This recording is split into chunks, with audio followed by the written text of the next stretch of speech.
Dragi navijači, lepo pozdravljeni v tretji oddaji 7, edini pravi oddaji v rokometnem klubu Celje Pivovarna Laško. V novi oddaji 7 smo pod drobnogled vzeli obe tekmi Lige prvakov proti madžarskemu Vespremu. V rubriki 1 na 1 smo se pomerili z Rokom Žuranom.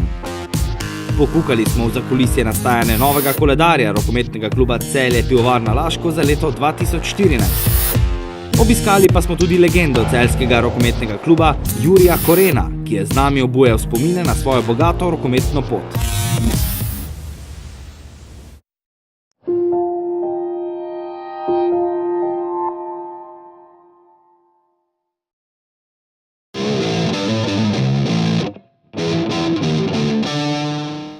V preteklem mesecu sta celjske rokometaše čakali dve pomembni tekmi v Ligi prvakov s starimi znanci iz Vesprema. Na obeh tekmah je šlo za pravi spektakel, kjer se je iskala vstopnica več. Navijači pa so bili spet osmi igralec obeh ekip. Madžari so začeli zelo dobro. Poletna okrepitev Momir Ilić, ki je prišel iz vrst Kila, je bil na začetku tekme zelo razpoložen. Rokometaši Vesprema so morali dati že od začetka vse od sebe v prekrasnem vzdušju dvorane Zlatorog. Laslo Nač se je dvignil in zadel za vodstvo z 8-6. Pivovari so se dobro upirali madžarskim serijskim prvakom in kljub temu, da celjska ekipa ne premore tako zvenečih imen kot Vesprem, so v prvih 20 minutah držali korak s superzvezdniško ekipo Vesprema. Leka je izenačil na 9, celjski navijači pa so bili kot vedno tudi tokrat izvrstni. Zares je bilo imenitno gledati, kako se varovanci trenerja Vladana Matića pogumno upirajo gostom, ki jih je spodbujala prava armada navijačev, ki so pripotovali iz Madžarske. Slišković pa je po lepem prodoru znižal na le gol zaostanka. Dobro minuto pred koncem prvega polčasa pa je ponovno zadel letošnja okrepitev Celjanov Ivan Slišković, ki je bil uspešen še 6 iz 7 poskusov v prvem polčasu in izid izenačil. V drugem polčasu se je bitka na igrišču nadaljevala. Zimzeleni vratar madžarske ekipe Nandor Fazekaš se je razbranil v začetku drugega dela igre in ubranil nekaj zelo pomembnih strelov. In to je bila dobra motivacija za njegove soigralce v polju, ki so poskrbeli, da je Vesprem ušel Celjanom. Pivovarjem je zmanjkalo časa in idej, Madžari so preko Ugalde izvedli fantastično akcijo, Španec pa jo je zaključil z lepim zadetkom. Vesprem se je tako veselil še 5. zaporedne zmage v skupinskem delu Lige prvakov. Sledila je povratna tekma, pravzaprav triler v Vespremu, herojska bitka mladih Celjanov proti mogočnim Madžarom. Gremo že takoj v drugi polčas, ko je Guljaš zadel za vodstvo Vesprema s 15-11. Poškodovani Laslo Nač pa je moral svoje soigralce spremljati z tribune, nabito polne Vesprem arene. Celjani se niso predali, Madžar v celjskem dresu Mate Leka je znižal na vsega en gol zaostanka in pivovari so znova začeli verjeti v presenečenje sredi Vesprema, kjer jih je spremljalo lepo število Florijanov. V 52 minuti tekme pa so na žalost domačih navijačev Celjani po lepo izpeljani akciji preko Davida Razgorja vendarle prišli v vodstvo. Zaskrbljen je bil videti tudi prvi zvezdnik moštva Laslo Nač. Nekaj minut kasneje je Gašper Marguč zastreljal 7-metrovko in Vesprem arena je znova izbruhnila od navdušenja ob novi obrambi Mirka Alilovića. Enako priložnost kot Marguč je imel na drugi strani minuto in 25 sekund pred koncem Momir Ilić, s fantastično obrambo pa se je izkazal Matevž Skok. Zadnji napad pa je poskrbel za pravo dramo. Celjani so ob svojem napadu žogo nekako spravili do Davida Razgorja, ki se je dvignil s krila, Sulić pa je storil prekršek za 7-metrovko. David Razgor je prevzel odgovornost nase in žal zgrešil. Vesprem je slavil 27-26, a tako pač je. Vseeno čestitke celjskim rokometašem za izjemno borbeno predstavo. Pozor, prihaja Zagreb! Sobota 30. november ob 20:30. Tekma vseh tekem. Pridite in skupaj premagamo večnega tekmeca.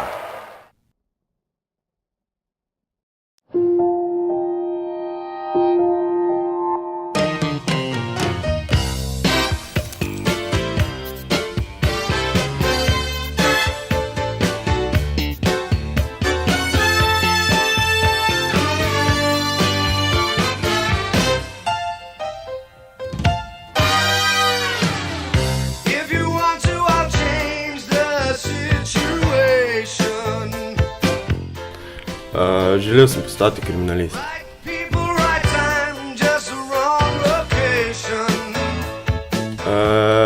Nisem maral tistih predmetov, ko je bila sama teorija, ko si se mogel naučiti na pamet, ne vem, mogoče zgodovina.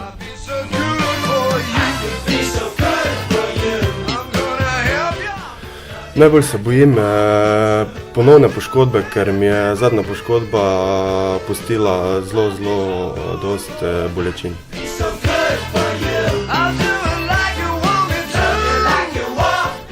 Siddhartha.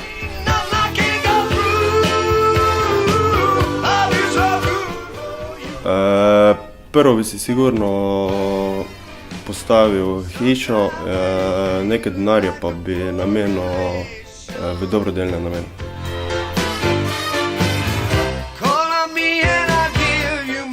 Lionel Messi.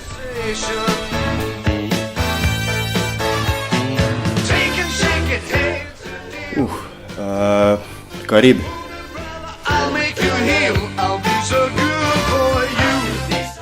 Celjska Koča.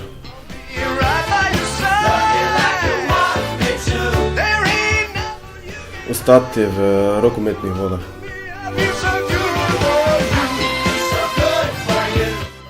Obiskujte naše tekme v čim večjem številu in nam pomagajte uresničiti naš cilj. Pozdravljeni, sem Rok Žuran in ne pozabite, enkrat za Celje, vedno za Celje.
Levo krilo.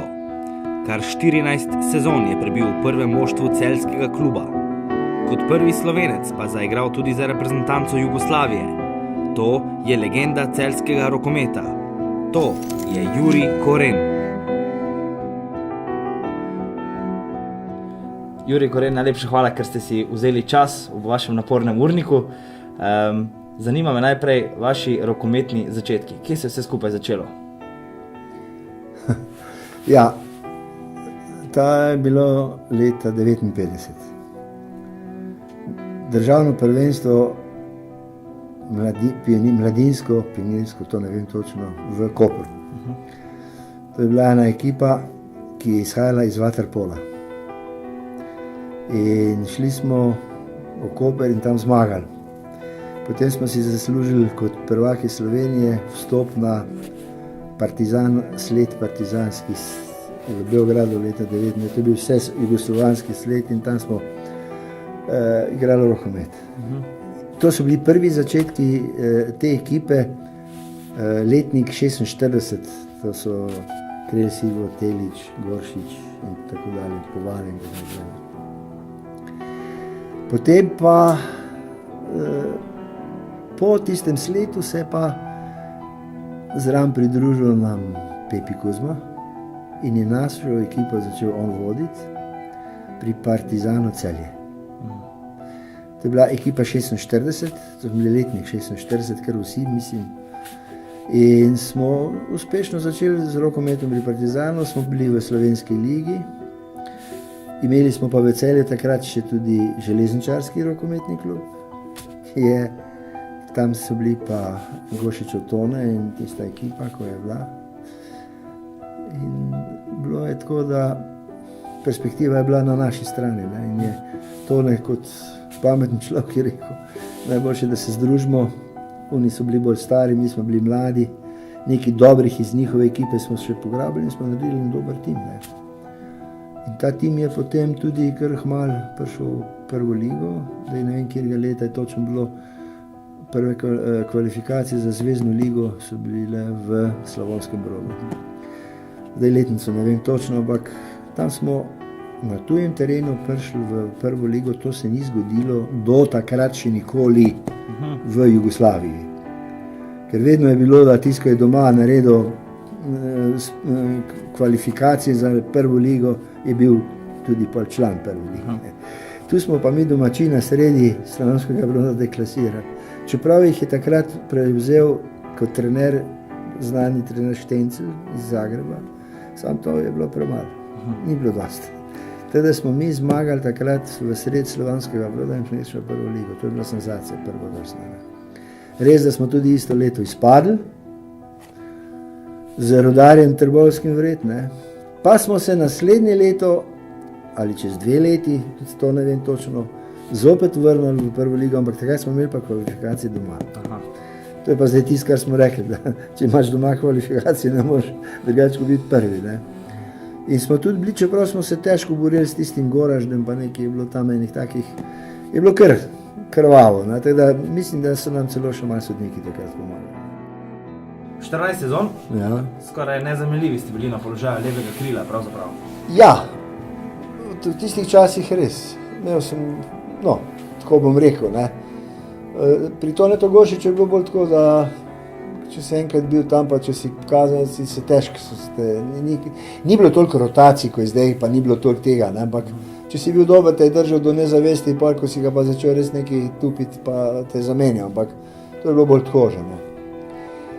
Bil sem takrat, moram reči, da ko sem prišel v državno reprezentanco, ne, takrat je bilo kar, sem imel neke ponudbe, bi mogel iti v Crvenko. Takrat je Štencel treniral, to je bilo pred leta 70-71, pred olimpijado v Münchnu. In verjetno, če bi takrat šel v Crvenko, bi jaz bil na olimpijadi, ne. Tak pa to nisem naredil, ker mi je bilo prioriteta študij in jaz sem takrat končal že prvo stopnjo, nisem pa hotel biti na prvi stopnji, ker sem hotel več narediti. Enostavno pa niste to šlo, ne. Bili pa ste tudi prvi Celjan v reprezentanci Jugoslavije. Ja, prvi Celjan v reprezentanci Jugoslavije in tretji Slovenec. Za Papežom in Načkunom. Ja, to je bilo tisto, spravim, to je bilo tisto obdobje pred olimpijado, 3 leta prej, ko se je začela ta ekipa, ki je pa na olimpijskih igrah igrala, formirati. Ne. Takrat so se začeli to je bilo njih 18-20 igralcev, ki jih je Štencel skupaj dobil. Ne. In v tisti grupi tam noter sem bil tudi jaz. Jaz sem se poškodoval, to je bilo eno, drugo pa se mi je povedal, ne, da če bi jaz takrat šel v Crvenko, ne, bi verjetno bil, pa da se ne bi poškodoval, ne, Ja. bi 90% bilo, da bi igral v olimpijskih igrah. Tako pa, on je imel pa svojega tam, na katerega je že prej ga poznal, pa se že na njega bolj nekot zanesel, pa seveda. Če treniraš nekoga, pa poznaš vse njegove mane in dobre in slabe strani, ne, veš, kakšen je, ne, in se zaneseš na to, kar je, veš, da to ti bo odigral, ne. No, mene verjetno ni me niti ne toliko poznal, da bi lahko toliko zaupal, ne, bi me mogel imeti bližje, ne. To je veliko, ne. Takrat si ni bilo možno zagotoviti eksistence z rokometom, pa nas seveda zanima, kaj počne legenda celjskega kluba Jurij Koren danes. Ja, takrat je absolutno od rokometa, tudi mislim, da danes samo določeni lahko živijo, drugače se ne da. Takrat smo študirali, vsak se je svoj poklic bral, jaz sem si stomatologijo končal, malo sicer zamudil z ozirom na rokomet, ampak uspešno na koncu. Pa sem pač vložil vso energijo, ki sem imel, ki mi je še ostala, seveda, v to službo, ne, v svoj posel. Pa moram reči, da sem, ne da bi se hvalil, jaz sem bil kar uspešen tudi v tem poslu. Tako da, še par let pa, oziroma kako leto pa bomo tudi to končali. Enkrat sem že doživel penzion, ne, to se pravi rokometni. Pa moram priznati, da mi je bilo težko. Ta penzion, ki ga bom pa zdaj očakal, pa mislim, da bom kar z lahkoto naredil, da ne bo tako hudo težko. Gospod Koren, najlepša hvala, ker ste si vzeli čas in bili gost naše oddaje. Ni za kaj. Veliko sreče še naprej v vašem življenju. Hvala lepa.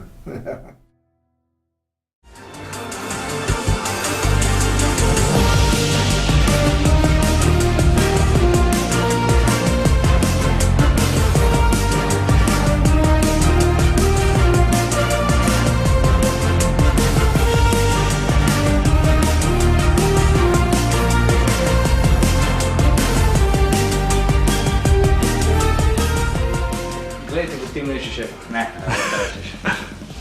Glavni se Rok Žuran. In ne pozabite, enkrat za Celje, vedno za Celje. To je.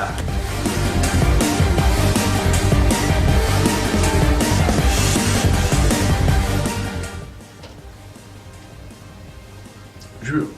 Oddaja se bo začela. Vse čas. Ti si.